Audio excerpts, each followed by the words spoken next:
Hello, good morning Kuldeep Pandey. Good morning sir. Good morning sir. ठीक है, आवाज आ रही मेरी? हेलो, आवाज आ रही बेटा? Yes sir. Yes sir. हाँ, ठीक है ठीक है। तो आज एक नया चैप्टर शुरू करने जा रहे हैं जो बहुत ही इम्पोर्टेंट चैप्टर है। इसका नाम है कोऑर्डिनेशन कंपाउंड। और मुझे लगता है कि अगर आप ध्यान से सुनेंगे और जो मैं लिख रहा हूँ उसको आप नोट करेंगे तो आपकी इस चैप्टर से संबंधित सारी समस्याएं खत्म हो जाएंगी। ठीक है ना? तो मैं इसको शुरू करने जा रहा हूँ, नया चैप्टर कोऑर्डिनेशन कंपाउंड। हमारा जो नया टॉपिक है कोऑर्डिनेशन कंपाउंड, उस पर हम बात करेंगे। ठीक है? तो जो कोऑर्डिनेशन कंपाउंड है इसमें सबसे पहले हमें ये जानना पड़ेगा कि कोऑर्डिनेशन कंपाउंड है क्या चीज। ठीक है ना?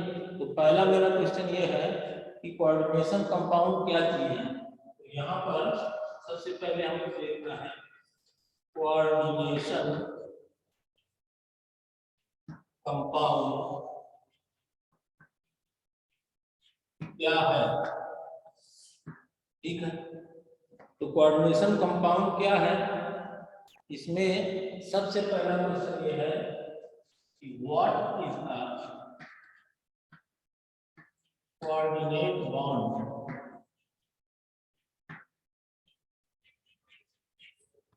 ये क्वेश्चन है कि कोऑर्डिनेट बॉन्ड क्या है।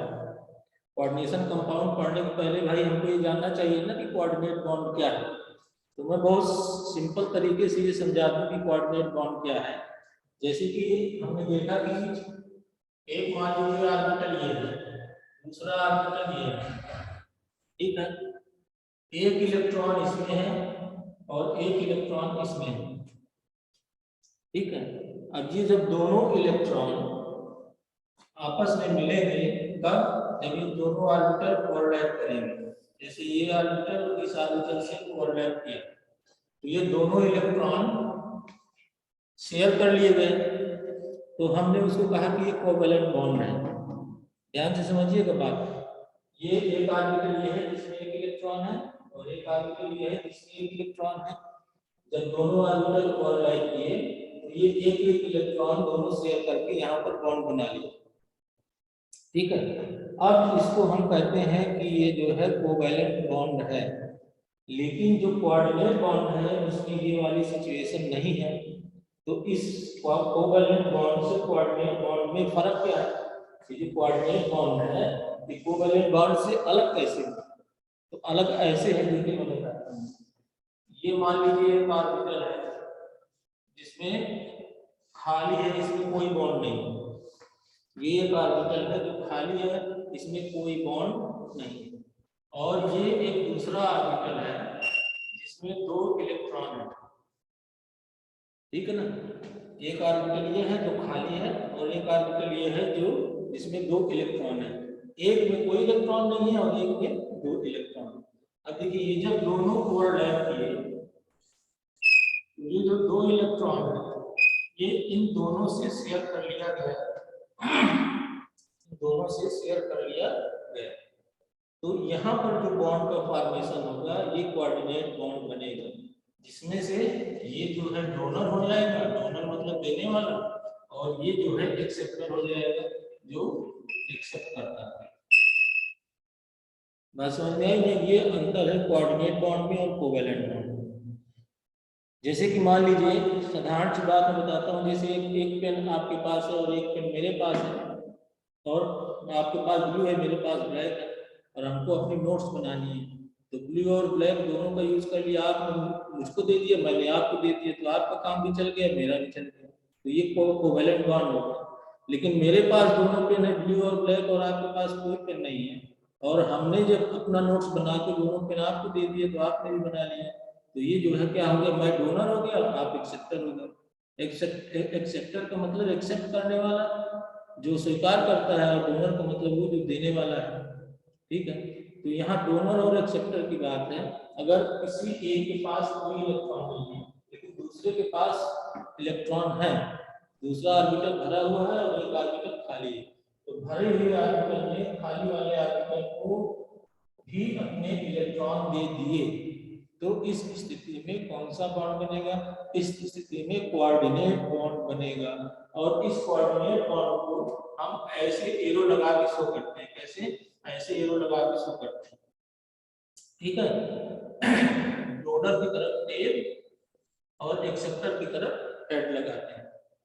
तो इस तरह से ये कोऑर्डिनेट बॉन्ड बना। बात समझ में आ गया होगा कि कोऑर्डिनेट बॉन्ड क्या है, कोवेलेंट बॉन्ड से कैसे अलग है। इसमें एक ऑर्बिटल खाली रहता है, दूसरे में इलेक्ट्रॉन रहते हैं। तो खाली वाले ऑर्बिटल को भरा वाला ऑर्बिटल अपने ही इलेक्ट्रॉन को दे देता है, जिससे कि कोऑर्डिनेट बॉन्ड बन जाता है। ये है कोऑर्डिनेट बॉन्ड।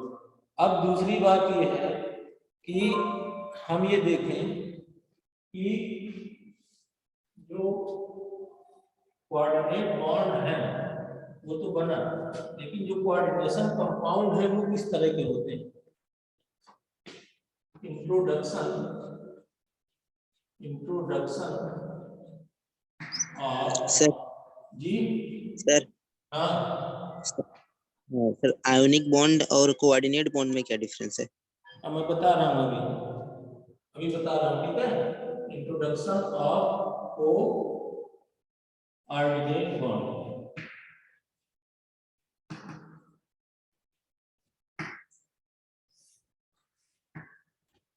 अब देखिए, जो आयनिक बॉन्ड है वो आयनिक बॉन्ड क्या है कि जैसे ही वो आयोनाइज होगा तो आयनिक बॉन्ड टूट जाता है, ठीक है ना। वो आयोनाइज हो जाएगा। जैसे आपने सुना यहाँ पर Na+ और Cl- है, तो यहाँ पर Na+ का मतलब है कि इसने एक इलेक्ट्रॉन दे दिया, समझ रहे हो।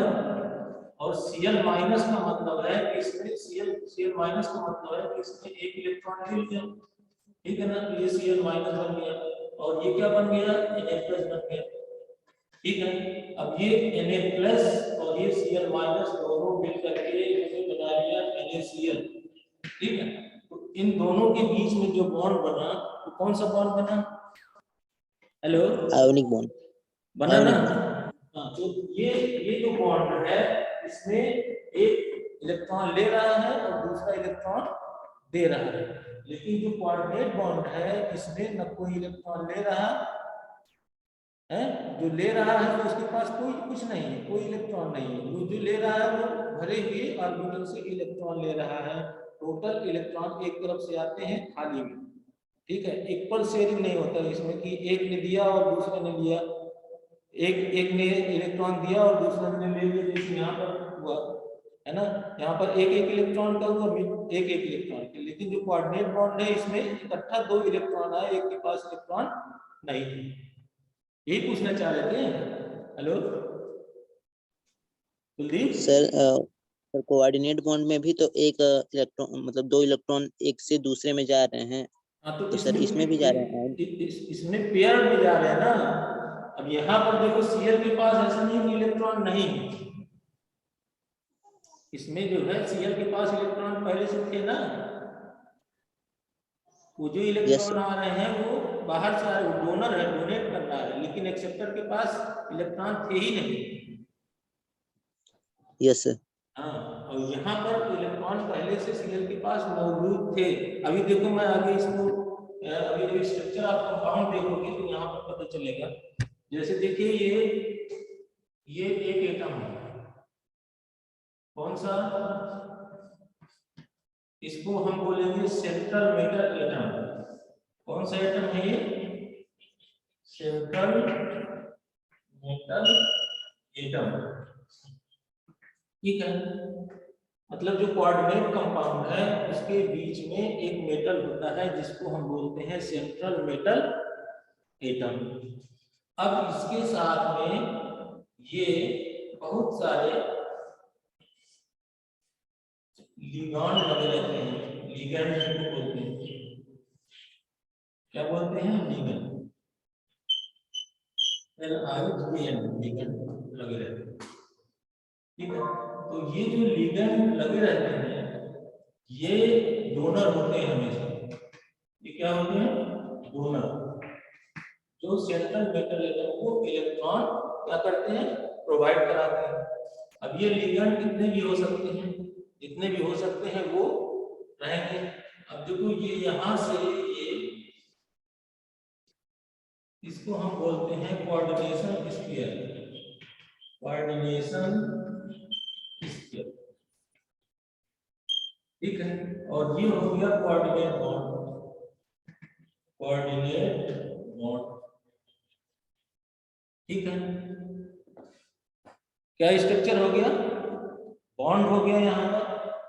ठीक है, और यहाँ पर ये क्या है? लिगेंड है, तो यहाँ पर सेंट्रल मेटल एटम है, और ये पूरा जो है कोऑर्डिनेशन स्फीयर है।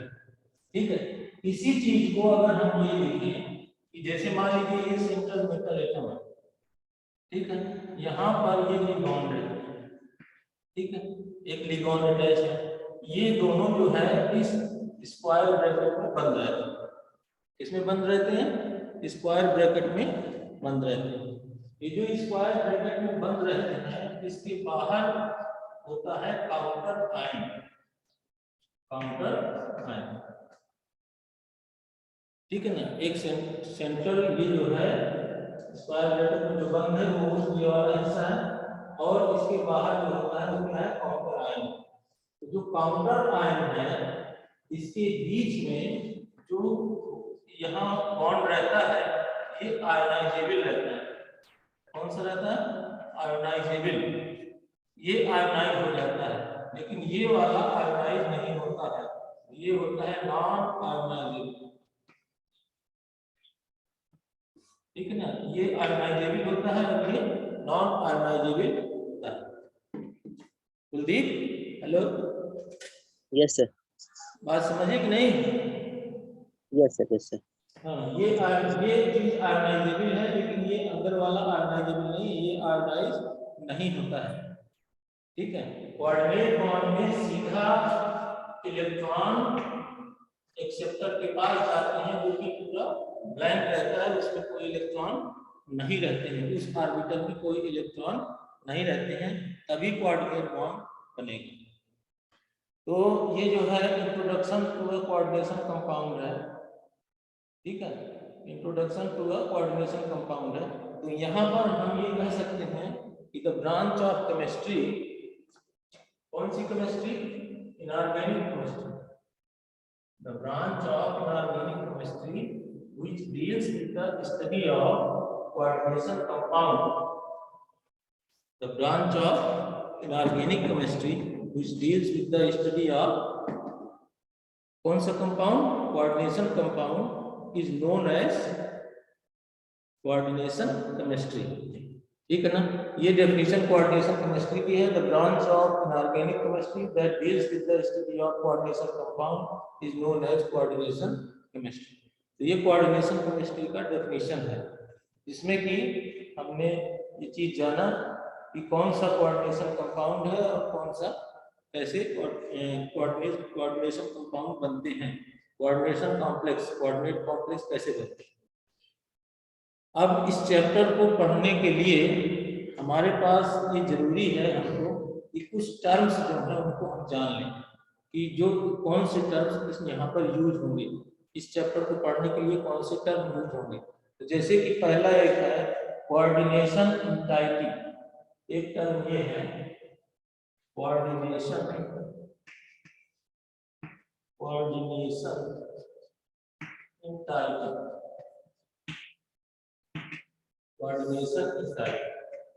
कोऑर्डिनेशन इंटाइटी में जैसे कि हमने कहा ये यहाँ पर ये लिगेंड है, ठीक है, और ये जो है स्क्वायर ब्रैकेट में बंद है, तो इसके अंदर जो भी चीज है, इस स्क्वायर ब्रैकेट के अंदर जो भी चीज है उसको हम बोलते हैं कोऑर्डिनेशन इंटाइटी। ठीक है, इस स्क्वायर ब्रैकेट के अंदर जो भी चीज है उसको हम बोलते हैं क्या? कोऑर्डिनेशन इंटाइटी। इसके अंदर है क्या चीज? एक तो सेंट्रल मेटल है, सेंट्रल मेटल एटम है ना, और क्या है? लिगांड है, नंबर ऑफ लिगांड्स। तो ये है कोऑर्डिनेशन इंटाइटी में constitute a central metal atom or ion bonded to fixed number of ions or molecules, इसको भी कहते हैं लिगांड।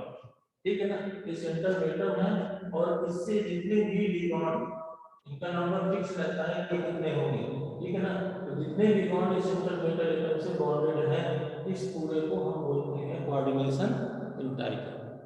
क्या बोलते हैं? कोऑर्डिनेशन इंटाइटी। अब दूसरी बात है सेंट्रल एटम या आयन।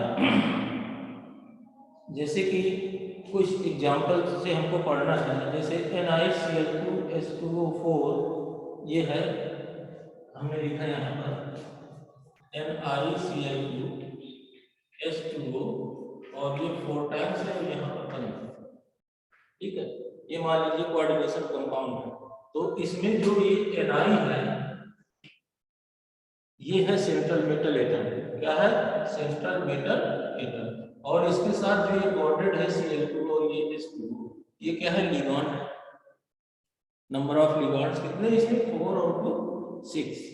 और जैसे हम एग्जांपल लेते हैं COCl NH3 थ्राइस 2+, ये है COCl NH3 थ्राइस और यहाँ पर 2+ का चार्ज यहाँ पे लगा है। तो इसमें जो है, अब देखिए इसमें सेंट्रल एटम क्या है? ये कोबाल्ट यहाँ पर सेंट्रल एटम है और ये क्या है? लिगांड है। बात समझ में आ रही है? और जैसे मान लीजिए FeCN6 3- ये दिया हुआ है FeCN6 और यहाँ पर 3- ये जो भी दिया है, तो ये जो है यहाँ पर सेंट्रल एटम कौन है? Fe और लिगांड कौन है? CN6 number. तो ये जो है क्या है? लिगांड है और ये सेंट्रल एटम है। तो जो कोऑर्डिनेशन इंटाइटी है, उस कोऑर्डिनेशन इंटाइटी के अंदर स्क्वायर ब्रैकेट में जो भी चीज है वो रखी जाती है, वो मानी जाती है, ठीक है ना। तो ये कोऑर्डिनेशन इंटाइटी एक चीज हो गया। दूसरा सेंट्रल मेटल एटम हो गया। सेंट्रल मेटल एटम कौन सा है? सेंट्रल मेटल एटम या आयंस। अब जो लिगांड्स है, द आयंस और molecules bounded to the central atom और ion in the coordination entity are called ligand. मतलब ये एटम और molecules bounded to the central metal atom और ions is known as ligand. तो यहाँ से हमने 3 चीज समझ लिया, लिगांड क्या है, सेंट्रल मेटल एटम क्या है और कोऑर्डिनेशन इंटाइटी क्या है। स्क्वायर ब्रैकेट के अंदर जो कुछ भी है मेटल और लिगांड, ये कोऑर्डिनेशन इंटाइटी कहे जाते हैं। और जो सेंट्रल मेटल एटम है वो लिगांड द्वारा क्या प्रोवाइड किया जाता है? इलेक्ट्रॉन प्रोवाइड किए जाते हैं, जिसको कि सेंट्रल मेटल एटम कहते हैं। और लिगांड इसमें डोनर है और सेंट्रल मेटल एटम क्या है? एक्सेप्टर। तो ये एक बात है जो हमने यहाँ पर जानी। अब जैसे कोऑर्डिनेशन नंबर, हाँ सर काउंटर आयन यहाँ पे कहाँ पे है? मतलब ब्रैकेट के बाहर काउंटर आयन होगा, तो सर काउंटर आयन कौन सा होगा? काउंटर आयन मैं भी बताता हूँ, अभी एग्जांपल लूंगे ना तो बताऊंगे। जैसे इसके बाहर अभी हमने कोई लिगांड नहीं लिखा है, ठीक है ना, कोई आयन नहीं लिखा है यहाँ, ठीक है। लिगांड जो होते हैं इसके अंदर होते हैं। अब इसके बाहर जो भी आयन होंगे वो इसमें नहीं है, लिखेंगे तब अभी हम बताएंगे कि उसमें कौन से हैं काउंटर आयन, ठीक है। तो पहले देखो कोऑर्डिनेशन नंबर देखो।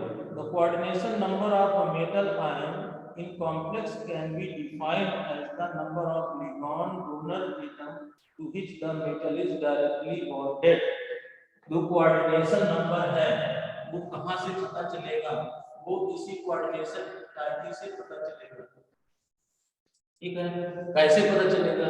कि इस मेटल एटम से जितने लिगांड बॉन्डेड हैं वो उसका कोऑर्डिनेशन नंबर है। इसके बाहर नहीं, स्क्वायर ब्रैकेट के बाहर नहीं जाना, स्क्वायर ब्रैकेट के अंदर जितने भी लिगांड सेंट्रल मेटल एटम से जुड़े हुए हैं 1 2 3 4 5 6 जो भी जुड़े हुए हैं, उसके नंबर को हम बोलते हैं कोऑर्डिनेशन नंबर। समझ गए तुम? Hello, yes sir. हाँ, जो स्क्वायर ब्रैकेट के अंदर जो लिगैंड, जितने भी लिगैंड होंगे सेंट्रल मेटल एटम से जितने जुड़े होंगे वो उसका कोऑर्डिनेशन नंबर कहा जाएगा। ठीक है, अब ये देखो कोऑर्डिनेशन स्फीयर, तो इसको जो है इसको हमने कहा अभी कोऑर्डिनेशन इंटाइटी, इस पूरे को क्या हमने कहा कोऑर्डिनेशन इंटाइटी। इसी के अंदर जो भी चीजें हैं इसको हम बोलेंगे कोऑर्डिनेशन स्फीयर।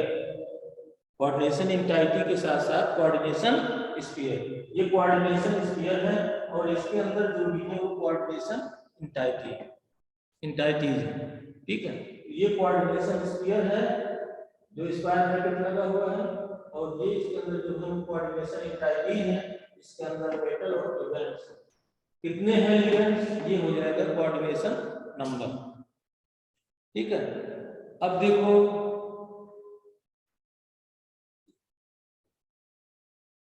एक टर्म है न्यूट्रल मॉलिक्यूल और आयन, न्यूट्रल मॉलिक्यूल और आयन, ऐसे मॉलिक्यूल या आयन, न्यूट्रल मॉलिक्यूल और ion that surrounded the metal ion in complex are known as ligand। जो लिगैंड मेटल को चारों तरफ से घेरे हुए हैं, ठीक है, उनको हम क्या बोलते हैं लिगैंड। लेकिन उनमें चार्ज कितना है इस बात पर डिपेंड करता है। The atom in the ligand which is involved in the formation of coordinate bond with central atom is called coordinating atom or donor atom। ठीक है, तो जो भी न्यूट्रल मॉलिक्यूल है, न्यूट्रल मॉलिक्यूल का मतलब उसमें कोई चार्ज नहीं है। आयन मतलब मेरे कहने का मतलब ये लिगैंड है, ये दो तरह से भी हो सकते हैं, न्यूट्रल भी हो सकते हैं और आयंस भी हो सकते हैं, न्यूट्रल एटम भी हो सकते हैं और आयंस भी हो सकते हैं। ठीक है, तो ये मेटल एक्सेप्टर लिगैंड जो है डोनर, और ये जो लिगैंड है ये सेंट्रल मेटल एटम से जो अटैच रहते हैं, ये जो है न्यूट्रल मॉलिक्यूल भी हो सकते हैं और आयंस भी हो सकते हैं। जैसे कि कुछ टर्म यहाँ पर यूज किए गए हैं, यूनिडेंटेट, यूनिडेंटेट ये किसके लिए यूज किया गया है, लिगैंड्स के लिए, लिगैंड्स के लिए यूज किया गया है यूनिडेंटेट। यूनि का मतलब होता है एक, डेंटेट का मतलब डेंटिस्ट मतलब दांतों से, देखा डेंटिस्ट कौन होता है, दांत का डॉक्टर, तो डेंट शब्द जो है वो कहाँ से आया, दांतों से आया। तो यूनिडेंटेट का मतलब है ऐसा लिगैंड जो कि सेंट्रल मेटल एटम को एक साइड से पकड़े हुए है, एक साइड से पकड़े हुए है, जैसे कि OH है। ठीक है, अब ये जो सेंट्रल मेटल एटम से जुड़ेगा वो O से जुड़ेगा, H से नहीं। किससे जुड़ेगा, O से जुड़ेगा, H से नहीं। तो ये जो है यूनिडेंटेट हो गया क्योंकि इसमें एक ही साइड है जिससे ये सेंट्रल मेटल एटम से अटैच हो सकता है। ठीक है, अगर मान लीजिए बाइडेंटेट, बाइडेंटेट या कि इसको कह सकते हैं डाइडेंटेट। तो डाई का मतलब होता है दो और बाई का मतलब होता है दो। तो डाइडेंटेट या बाइडेंटेट का मतलब है जो सेंट्रल मेटल एटम को दो जगह से पकड़े हुए है। किसकी जगह से पकड़े हुए हैं, दो जगह से पकड़े हुए हैं। जैसे कि मान लीजिए ये है CH2 और NH2 और यहाँ पर NH2। ठीक है, तो यहाँ पर जो इसमें नाइट्रोजन के पास इलेक्ट्रॉन है, ठीक है, यही इलेक्ट्रॉन को दे सकता है। तो एक साइड ये है और एक साइड ये है जहां से ये सेंट्रल मेटल एटम को पकड़ सकता है, सेंट्रल मेटल एटम से अटैच हो सकता है। तो इसमें चूंकि दो साइड्स हैं इसलिए हम इसको बोलेंगे बाइडेंटेट या डाइडेंटेट। इसका जो है ईएन भी, इसको हम शॉर्ट में लिखते हैं ईएन। ठीक है ना, इथाइलिन डाइएमाइन, ईएन का मतलब है इथाइलिन डाइएमाइन। दो ये इथाइलिन, यहाँ दो एमिनो ग्रुप लगे हुए हैं इसलिए इसको डाइएमाइन कर दिया गया, इथाइलिन डाइएमाइन। इसी तरह से यूनिडेंटेट हो गया, बाइडेंटेट हो गया, ट्राइडेंटेट हो गया, टेट्राडेंटेट हो गया, पेंटाडेंटेट हो गया। इस तरह से ये लिगांड्स होते हैं, ठीक है ना। यूनिडेंटेट एक साइड है इलेक्ट्रॉन डोनेट करने के लिए, बाइडेंटेट में 2 साइड्स हैं, ट्राइडेंटेट में 3 साइड्स हैं, टेट्रा में 4 हैं और पेंटा में 5 हैं। इनके एग्जाम्पल्स अगर आगे काम में आएंगे तो बताया जाएगा। अब सवाल ये है कि जैसे हमने कहा लिगांड्स की बात हमने की, सेंट्रल मेटल एटम, उसके चारों तरफ से लिगांड्स लगे हुए हैं, स्क्वायर ब्रैकेट में बंद है, स्क्वायर ब्रैकेट के बाहर काउंटर आयन है। अब हमने कहा कि लिगांड्स अटैच है, तो लिगांड्स का फार्मूला क्या है, उसको क्या बोलेंगे, उस पे चार्ज कितना है, ये भी तो हमें जानना चाहिए। जब अगर ये नहीं पता होगा तो फिर हम उसको नाम कैसे ले पाएंगे, ठीक है। तो इसके लिए एक टेबल आती है, ज़्यादा नहीं लेकिन जितना जो है हमारी ज़रूरत में है, हमारे सिलेबस में कम से कम उतने लोगों को तो जान लेना चाहिए उतने। उसको मैं शार्ट में यहाँ पर आप बता के रहा हूँ, तो आप उसका नोट करें।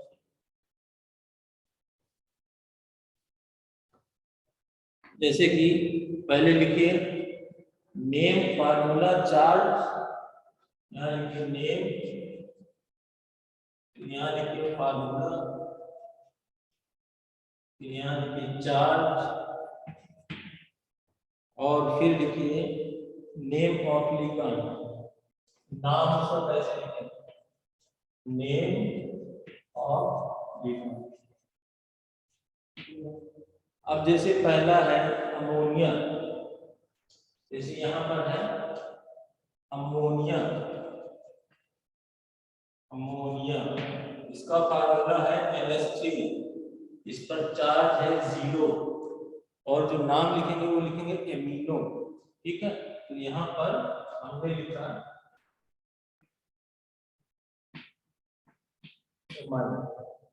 ठीक है, अमोनिया NH3 0 और एमाइन, जो नाम लिखेंगे हम न्यूट्रल है इसको क्या लिखेंगे एमाइन, वो नहीं लगाएंगे, ठीक है। और फिर लिखेंगे वाटर, जैसे कि वाटर है, वाटर इसका फार्मूला कर लेंगे, इसको यहाँ पर ये 2 पेयर का इलेक्ट्रॉन रहता है, ये भी 0 है, इस पे भी चार्ज 0 है, और इसको हम लिखेंगे एक्वा। अगर H2O लिखा हुआ है तो हम उसको लिगांड के रूप में H2O है और उसको हमको नाम लेना है, हम क्या बोलेंगे उसको एक्वा। 2 है तो डाई एक्वा, 3 है तो ट्राई एक्वा, 4 है तो टेट्रा एक्वा, इस तरह से हम उसको लिखेंगे। अब जैसे हैलाइड आयन है, हैलाइड आयन, हैलाइड आयन इसमें कौन आते हैं, हैलोजन, ठीक है।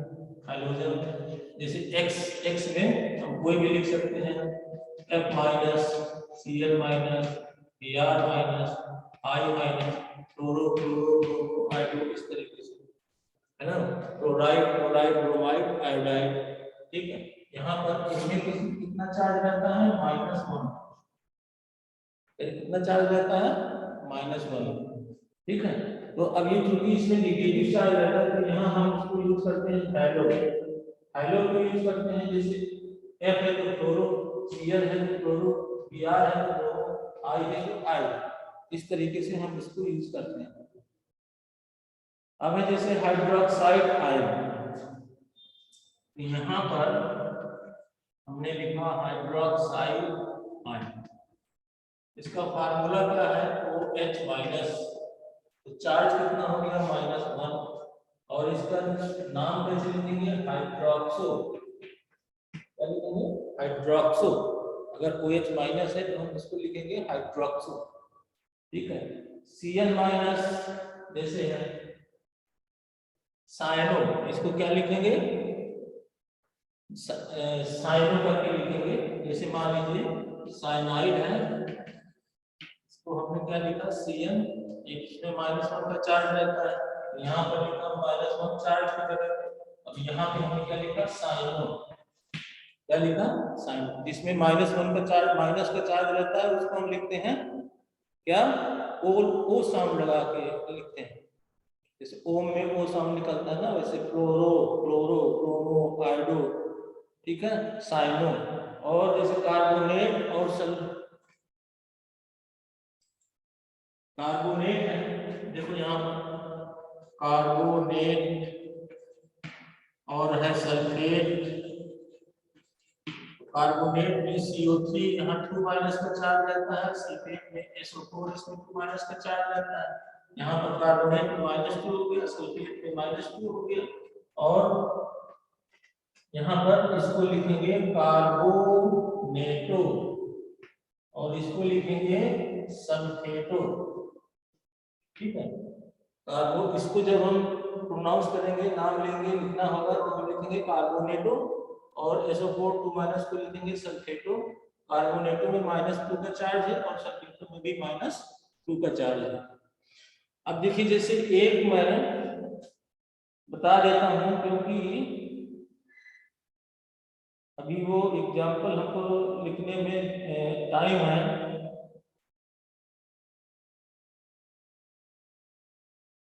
जैसे कि मान लीजिए हमने ये लिखा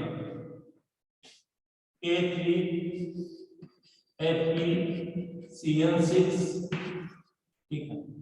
अब ये जो है पॉजिटिव आयन है, इनको हम बोलेंगे क्या, counter ion. Kuldeep Pandey, yes sir, जो तुम सुन काउंटर रहे आयन। थे, तो ये क्या हो जाएगा, काउंटर आयन, ठीक है। जैसे मान लीजिए यहाँ हटा के यहाँ पर ये लगा है, ये क्या हो जाएगा, काउंटर,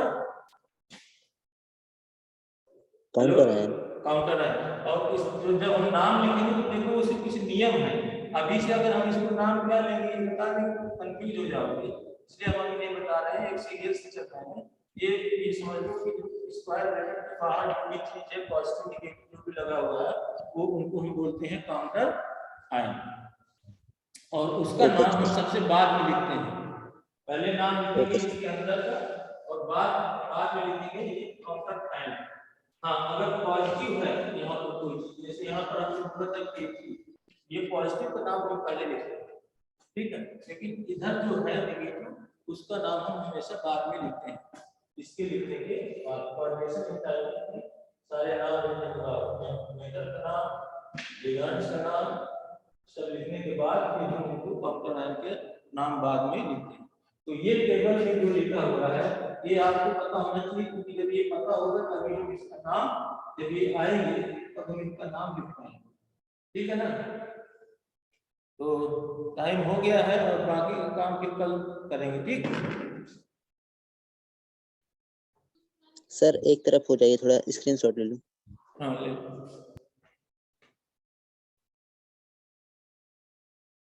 हो गया सर। ठीक, बंद कर लें।